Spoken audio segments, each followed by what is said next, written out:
হে বন্ধুরা, তোমরা দেখতে পাচ্ছ এটা হচ্ছে প্লাস্টার বলে, যেটাকে সোনার কাছে ঢালা হয় এবং আমরা এটা বলে ঝালো। কাজগুলো রেডি হয়ে গেছে। আর এটাকে জল দিয়ে এইভাবে বা এরকম থিকনেসটা এরকম থাকবে, বেশি পাতলা করলেও হবে না আবার বেশি গাঢ় করলেও হবে না।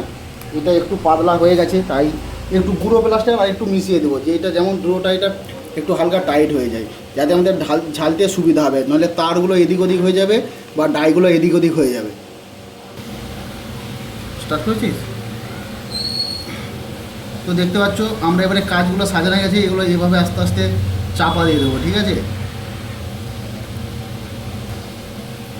এরা চাপা দেওয়ার পর এটা এবারে শুকোতে দিয়ে দেবো। ম্যাক্সিমাম 1.5 থেকে 2 ঘন্টা লাগবে শুকোতে। বেশি টাইট প্লাস্টার হলে তাড়াতাড়িও শুকিয়ে যায়, আর এটা একটু পাতলা হয়ে গেছে তাই সাইডে বেরিয়ে যাচ্ছে।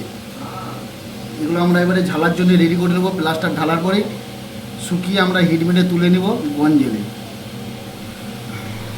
তো ভিডিওটা আজকে এইটুকুই, তোমাদেরকে জাস্ট দেখালাম যে আজকে প্লাস্টার ঢাললে কাজে সোনার কাজে কেমন, কীভাবে আমরা প্লাস্টার ঢালি বা কীভাবে সোল্ডিং করি। তো তোমাদের সঙ্গে সোল্ডিং করার ভিডিও তোমরা যদি দেখতে চাও আমরা কীভাবে কাজ সোল্ডিং করি, সেটা দেখার জন্যে চ্যানেলটা লাইক, সাবস্ক্রাইব আর ফলো করে দিও ফেসবুক থেকে দেখে থাকলে।